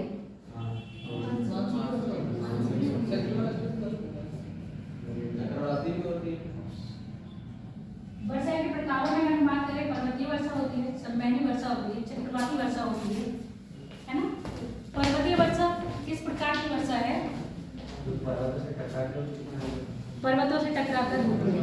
अब भारत में अधिकतर वर्षा क्या पर्वतों से टकरा के होती है? तो पर्वतीय प्रकार की वर्षा हुई, क्योंकि जब हमारा दक्षिणी पश्चिमी मानसून भारत में एंटर करता है तो पश्चिमी घाट के सहारे पूरी वर्षा करवाता है। दूसरी बात, हिमालय के सहारे वर्षा करवाता है, अरावली के समानांतर निकल के राजस्थान में वर्षा नहीं करवाता। तो भारत में जो मोस्टली वर्षा होती है वो कौन सी है? पर्वतीय प्रकार की वर्षा पर है। संवहनी वर्षा भारत में नहीं होती है। अगर आप संवहनी वर्षा के क्षेत्र पूछे तो कहाँ है? इक्वेटर के पास अंडमान निकोबार के क्षेत्र में संवहनी वर्षा होती है। संवहनी वर्षा हो वहीं आके बादल बने, वहीं पर बरस है। जो ये बता रहे थे कौन सी? भूमध्य रेखीय जलवायु। भूमध्य रेखीय जलवायु की विशेषता ये है कि वहां पर संवहनी वर्षा होती है, और दोपहर 2 बजे के बाद ही वहां पर तड़पड़ बारिश होना शुरू हो जाती है। आफ्टर मतलब 2 बजे के बाद क्यों? उससे पहले क्यों नहीं? क्योंकि 2 बजे तक 12 बजे तक क्या होता है? सूर्य अपने बिल्कुल प्रकोप रूप में आ जाता है। जितना वाष्पीकरण होना होता है उस समय तक हो चुका होता है। 2 घंटे बादल बनने में लग जाते जाती है, इसलिए 2 बजे के बाद वर्षा प्रारंभ हो जाती है। अब ये बताओ भारत में वर्षा का वितरण दर समान है क्या? क्यों नहीं तो क्यों? लद्दाख में कम हो रही है। क्यों हो रही है लद्दाख में कम? वहाँ डेजर्ट है। अरे डेजर्ट होने से क्या मतलब है? कम है इसलिए वहाँ डेजर्ट है ना। हाँ। वर्षा की मात्रा कम है इसलिए वहाँ डेजर्ट है, तो वर्षा की मात्रा कम क्यों? कोई हिमालय की प्रतिछाया क्षेत्र में आता है। हिमालय के प्रतिछाया क्षेत्र में आता है। उसके साथ साथ टेम्परेचर, वर्षा की मात्रा, वर्षा वायु की नमी और तापमान पर निर्भर करती है या सिर्फ वायु की नमी पर निर्भर करती है? दोनों पर। अगर हम बात करें तापमान बहुत ज्यादा है, वायु में नमी नहीं है, वर्षा होगी? नहीं होगी, क्योंकि लद्दाख तक क्षेत्र में पहुंचने के कारण ये वायु अपनी नमी को खो देती है। जब नमी को खो देती है इसलिए लद्दाख एक ऐसा क्षेत्र है जहाँ पर वर्षा कम होती है। इसके साथ साथ पंजाब होती है। आधी होती है, कम होती है? होती है, आधी होती है, कम। दक्षिण भारत के कंपेयर में कम होती है। यानी कि अगर हम उत्तर से दक्षिण बढ़ेंगे, उत्तर से दक्षिण की तरफ जाएंगे तो वर्षा की मात्रा में कमी आएगी। ये स्टेटमेंट सही है भैया? वृद्धि होगी ना कि कमी आएगी। दक्षिण से उत्तर की ओर जाने में वर्षा की मात्रा में वृद्धि होगी, पश्चिम से पूर्व की जाने में पूर्व में ज्यादा होती है, पूर्व में ज्यादा होगी, पश्चिम में कम होगी। इसीलिए जब तक आपके क्या आते हैं, जो बंगाल की खाड़ी से मानसून भारत में प्रवेश करता है, जब तक वो कहाँ पहुंचता है, भारत के पश्चिमी क्षेत्र में पहुंचता है, अपनी नमी को कम कर देता है और भारत के पश्चिमी क्षेत्र अरावली के समांतर थोड़ी बहुत बारिश करवा देता है। अरावली के पश्चिम में नहीं पहुंच पाता है क्योंकि वो अपनी नमी को खो देता है। जितनी बारिश करवानी होती है अरावली के सहारे पश्चिम की तरफ करता है वर्षा या पूर्व की तरफ वर्षा करता है? अरावली के पूर्व में वर्षा करवा देगा। तो हमारा दूसरा स्टेटमेंट सही है और पहला गलत है। पूछ क्या रहा है, कितने गलत है? केवल एक गलत है, यानी कि पहला। अगला देखो क्वेश्चन नंबर 4। आज क्वेश्चन की संख्या भी ज्यादा हो गई है, बस लास्ट है। भरत अपना नोट्स भी बना रहा है, भरत अपना पढ़ ही रहा है। सही है। कल तुमने इसको कौन सी बुक गिफ्ट करी थी? इसने अपने स्टेटस पे लगा दी है और स्टेटस पे लगाया, साथ में घटना चक्र भी दिखा रहा है कि मैं घटना चक्र भी पढ़ रहा हूँ। उसके ऊपर रखी थी, नीचे रखी थी घटना चक्र। चलो ये देखो, पढ़ो, निम्नलिखित पर विचार कीजिए। भारत के मानसून की अवधि प्राय उत्तर से, जो अभी हम डिस्कस कर रहे थे वही है, उत्तर से अधिक, उत्तर में अधिक और दक्षिण में कम होती है। भारत का कोरोमंडल तट ग्रीष्मकालीन वर्षा प्राप्त करता है। स्टेटमेंट बताइए। अब तुम लोग नहीं बताओगे, थोड़ा सा मेरे बच्चों को भी थोड़ा सा वो दे देते। चलो बताओ क्या कह रहे हो? नए तो हो, चलो फिर नए वाले बता दो, पुराने वाले छोड़ दो। दोनों गलत है, दोनों गलत है तो क्यों है? कोरोमंडल तट कौन से काल में वर्षा प्राप्त करता है? ग्रीष्म काल में या शीतकाल में? कोरोमंडल तट शीतकाल वर्षा और लौटता हुआ मानसून वर्षा करवाता है। भारत, उत्तर भारत में जो शीतकालीन वर्षा होती है उसका प्रभाव क्या लौटता हुआ मानसून है? उत्तर भारत में वर्षा कराना है, जो शीतकालीन वर्षा होती है उत्तर भारत में, वो किस कारण होती है? क्या लौटते हुए मानसून के कारण होती है? उत्तर भारत में जो शीतकालीन वर्षा होती है वो क्या लौटते हुए मानसून के कारण नहीं? पश्चिमी विक्षोभ। वो पश्चिमी विक्षोभ कौन सा? जो उत्तर करवाती वर्षा करवाता है, भूमध्य सागर। तो स्टेटमेंट हमारे दोनों गलत हो रहे हैं क्या? दोनों ही सही पूछ रहा है ना तो एक ना तो दो। D question number 15।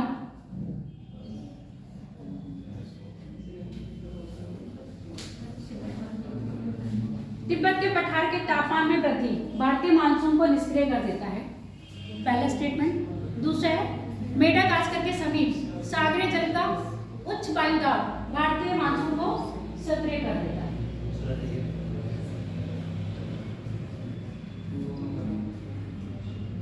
सही पूछ रहा है, केवल एक सही है, केवल दो, दोनों सही है, ना तो एक ना तो।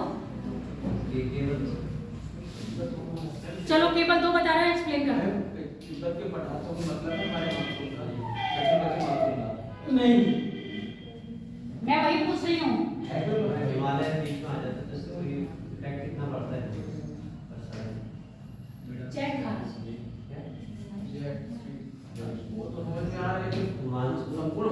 पढ़ना चाहिए। बेटा मानसून को भारत की ओर खींचने में तिब्बत का पठार योगदान देता है। जब आपका क्या होती है, जब सूर्य उत्तरायण करता है तो तिब्बत के पठार में क्या हो जाता है, टेम्परेचर में हल्का सा इंक्रीमेंट आता है। जो ये हल्का सा इंक्रीमेंट आता है उसके टेम्परेचर में, वो वहां पर क्या करता है, निम्न दाब की पेटी को सक्रिय कर देता है।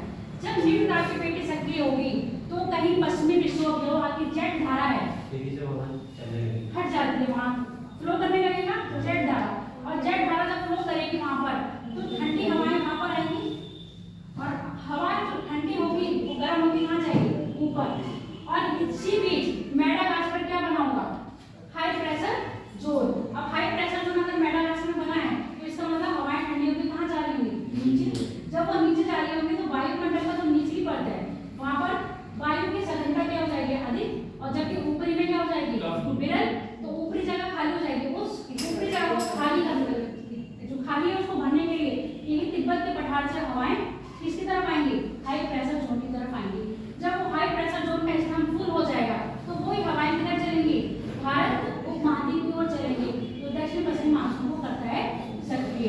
तो कर रहा है कि नहीं, यहाँ पर बोला है कि जो तिब्बत का पठार है वो टेम्परेचर, तिब्बत के पठार के तापमान में वृद्धि के कारण भारतीय मानसून निष्क्रिय होता है।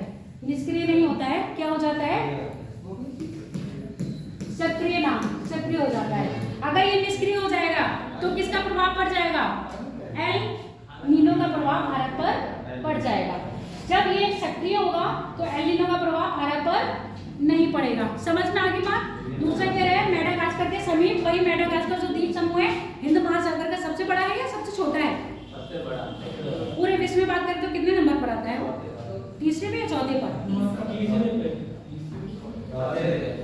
तीसरे पे कौन सा आता है, बुरनोई है ना, और दूसरे पे कौन सा आता है, क्या कह रहे हो, सही का बताना था ना, ये हमारा सही और ये हमारा गलत है। कितना सही हो गया, केवल दूसरा सही है। अगला देखो क्वेश्चन नंबर 16। आज एक क्वेश्चन 2 से ज्यादा हो गया क्योंकि नंबर काउंट करते हुए मेरी इससे गलती हो गई, फिर मैंने कहा 2 बार 5 आ गया, फिर ठीक करा। 16 है, फिर 17वां है, 16वां करना है पहले तो। भारत में पहला क्या 16वां कह रहा है, भारत में अधिकांश वन सघन है, अधिकांश वन सघन है। सघन वन कहाँ कहाँ पाए जा रहे हैं ये क्षेत्र बता दीजिए।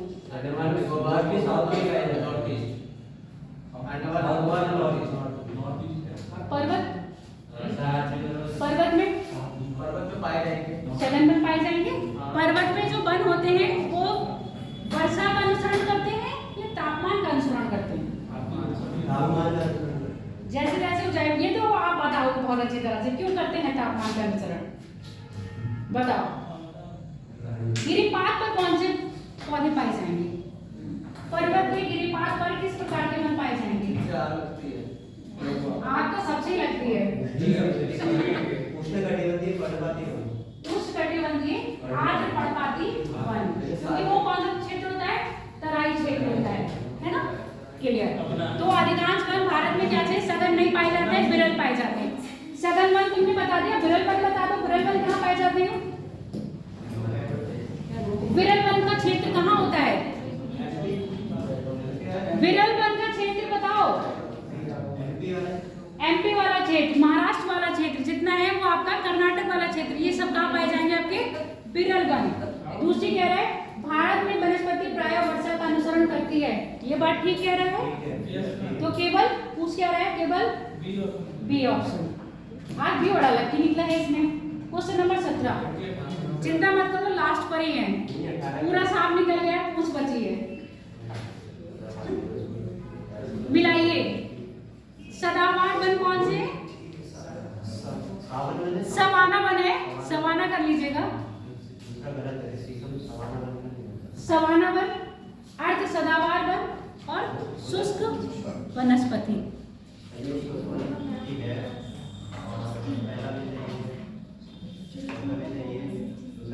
सदाबहार हो जाएगा। 60% निकले ज्यादा कौन है? गलत युग्म बताओ। सदाबहार, रोज बुक सदाबहार है। Very good. सावन मतलब सवाना वन, शीशम है क्या? क्या है शीशम? शुष्क अर्ध पर्णपाती वनों में आती है, यानी कि इसका गड़बड़ हो गया शीशम। जो हमारे यहाँ वन पाए जा रहे हैं उसमें शीशम, शीशम के साथ साथ सागौन और आम। आम कैसा है? पर्णपाती है, पूरी तरह अपने पत्ते गिरा देता है। अर्ध पर्णपाती में अर्ध सागौन, ये होलक आ रहा है। होलक मुझे खुद भी पता है, मैंने नहीं देखा होलक कैसा होता है।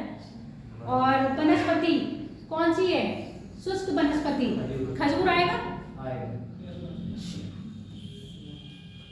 या घास आएगी? यहाँ इस क्षेत्र में क्या मिलेगी? घास मिलेगी। 50 सेंटीमीटर से वर्षा कम होगी तो आपके कटीले वन मिलेंगे। और आपका शीशम क्या है? आपका खजूर। ये कैसा है? आपका शुष्क वन जिसमें कांटे भी होंगे और पत्ते भी होंगे। तो ऐसे शुष्क वन आपका खजूर हो गया जो यहाँ पर मिलेगा। तो कितने गलत पूछ रहा है? इसमें केवल एक गलत है। अगला देखिए,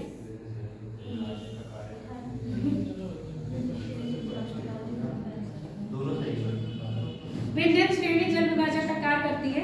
भारत में अधिकांश नदियां वृक्षाकार अपवाह प्रारूप बनाती हैं। अधिकांश नदियों में अगर हम लेंगे तो भारत की प्रमुख नदियां जैसे कृष्णा, गोदावरी, गंगा, सिंधु, ब्रह्मपुत्र, ये सारी क्या से बनाती हैं? आपकी वृक्षाकार अपवाह तंत्र का निर्माण करती हैं। अगर हम पश्चिमी घाट की नदियों की बात करें तो वो कौन सा अपवाह तंत्र प्रयोग करती हैं? पश्चिमी घाट की नदियां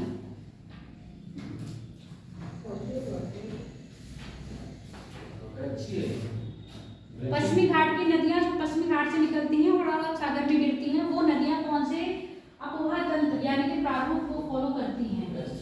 वृक्ष से नहीं करती हैं, सीधे निकलती हैं, सीधे गिर जाती हैं। कोई भी सहायक नदियां नहीं होती हैं। ऐसी नदियां जो पर्वत से निकल के सीधे जा रही है समानांतर प्रारूप का क्या करती हैं? फॉलो करती हैं।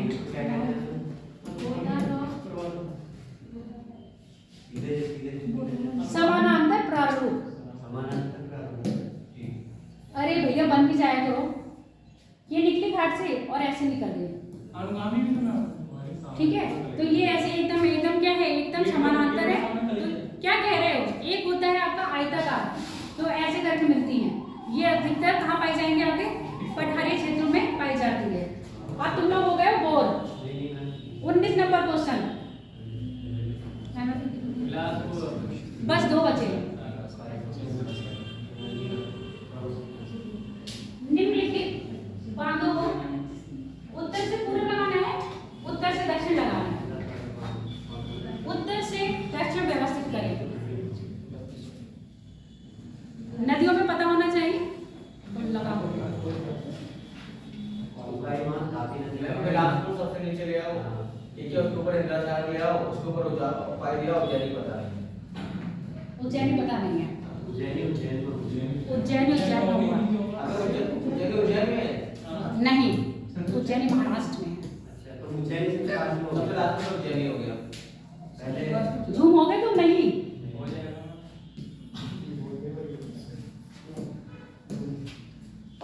ये आपको अपना पीडीएफ में ऐसे मिल जाएगा। लाजपुर सबसे ऊपर है, फिर इंदिरा सागर बांध है, इंदिरा सागर के बाद उकाई बांध है, उकाई बांध के बाद उज्जैनी बांध, ठीक है। उत्तर से उकाई तापी नदी पर है। उकाई परियोजना भी इसी पर है। कहाँ पर है? सूरत में, गुजरात सूरत। आगे आ जाए, देख लिया, समझ लिया। ये सारे मैप देख लेना। उत्तर से दक्षिण, दक्षिण से पूर्व अपना बना लीजिएगा। अगला क्वेश्चन देखिए,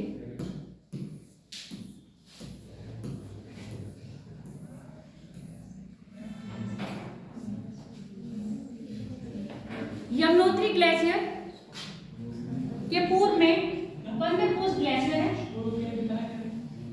दूसरा गंगोत्री ग्लेशियर सतोपत के अवस्थित है। दूसरा गलत है।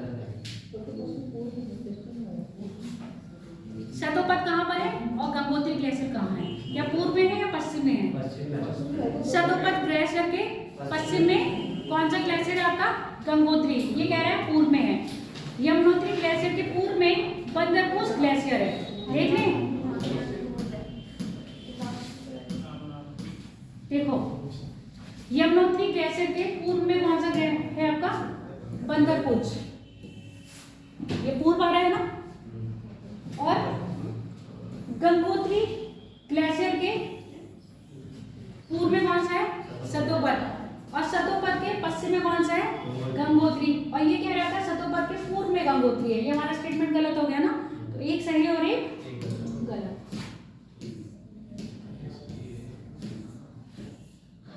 आंसर कौन सा होगा? सही पूछ रहा है, केवल पहला सही है। केवल एक। हाँ, केवल एक, यानी कि एक। लास्ट क्वेश्चन है,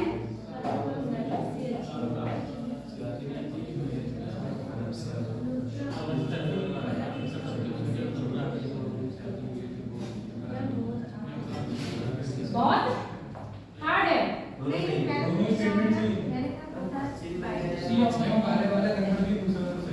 काराकोरम दर्रा सियाचिन के पश्चिम में अवस्थित भारत का सबसे ऊंचा दर्रा है। दक्षिण में।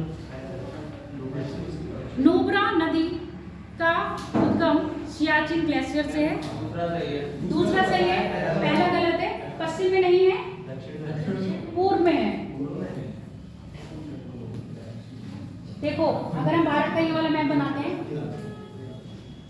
कुछ ऐसे बना दें, तो ये हमारा सियाचिन आ रहा है और ये हमारा काराकोरम दर्रा है। इधर देख लो, सियाचिन ये रहा और काराकोरम दर्रा ये रहा। तो क्या है? ये पूर्व है ना, पश्चिम में नहीं है। कल क्या पढ़ोगे ये भी बता दो। कल इनमें से किसी क्वेश्चन में डाउट रहा हो, जो टॉपिक नहीं आता हो, उसको बता दो, उससे क्वेश्चन ले लेंगे। और वो ये मैप कोपेन का और संवहनी वर्षा वाला, और ये जो बनते हैं क्षेत्र दाब वाले क्षेत्र वायुदार पेटियां। तो यानी कि कल मैप बेस्ड क्वेश्चन नहीं करना।